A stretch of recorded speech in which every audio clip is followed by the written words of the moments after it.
Oke, kita lanjut ke soal berikutnya. Natrium hidroksida atau NaOH dan asam sianida atau HCN dengan harga Ka 4 kali 10 pangkat min 10 masing-masing sebanyak 0,1 dan 0,15 mol dilarutkan dalam air hingga diperoleh larutan dengan volume 100 ml.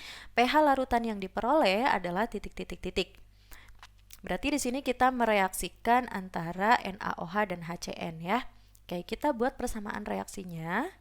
NaOH ditambah asam sianida atau HCN, maka ini adalah reaksi asam basa akan terbentuk garam NaCN atau natrium sianida dan sisanya adalah air ya. Oke, diketahui mula-mula reaksi sisa. Nah, mula-mula ada 0,1 mol NaOH dan 0,15 mol HCN. Berarti di sini kan 0,1 atau 0,10, di sini 0,15.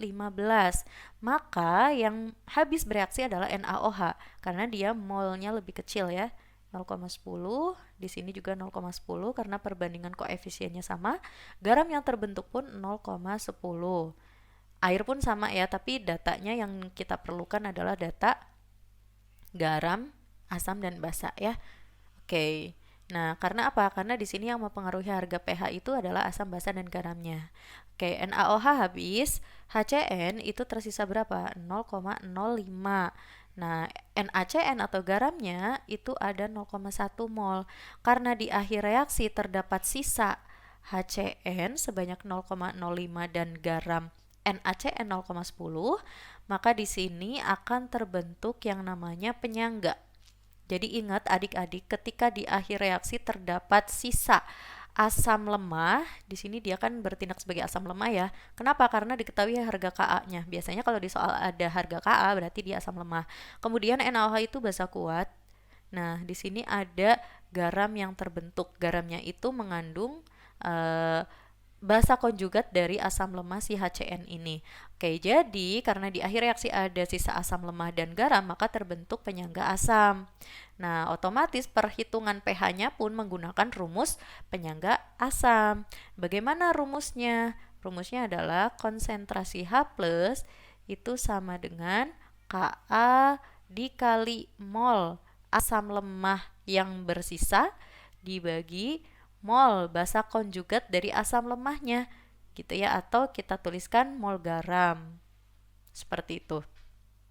Oke, nah kalau kita menuliskan mol garam berarti nanti di sini dikali N. Maksudnya N itu apa? N itu jumlah basa konjugat dari asam lemah gitu ya.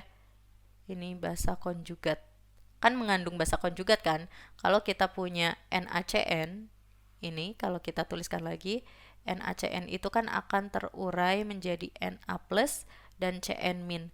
Nah, sebetulnya yang mempengaruhi harga pH-nya itu adalah ion Cn minnya ini. Kenapa? Karena dia itu merupakan basa konjugat dari siapa? Dari HCN, asam lemahnya ya. Oke, kita masukkan nilainya. Ka-nya diketahui 4 kali 10 pangkat min 10 dikali mol asam lemah yang tersisa 0,05 dibagi mol garamnya 0,10 ya. Nah, dikali N-nya, N-nya berapa? Kita lihat aja Cn min yang ada di dalam senyawa NaCN itu kan ada satu ya. Cn minnya di sini ada satu. Jadi nilai N-nya itu sama dengan 1 gitu. Berarti dikali 1 di sini. Oke. Nah, lanjut. 4 dikali 10 pangkat min 10 dikali 0,05 per 0,10 sama aja 5 per 10 atau 1 per 2. Nah, ini bisa kita coret kan? 4 sama 2 berarti sisa 2. Sehingga sisa konsentrasi H plusnya itu 2 kali 10 pangkat min 10 molar. Nah, kalau kita udah nemu konsentrasi H plusnya, terakhir kita hitung harga pH-nya. Oke. Nah, pH-nya berarti berapa? pH itu rumusnya adalah min log konsentrasi H plus. Nah, kita masukkan deh angkanya.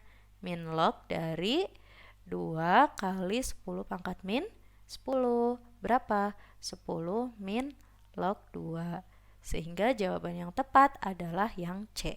Seperti itu adik-adik, jadi ini materinya tentang penyangga ya. Jadi selain ada penyangga asam, ada juga penyangga basa. Oke, jadi tetap semangat untuk terus berlatih karena belajar aja tidak cukup.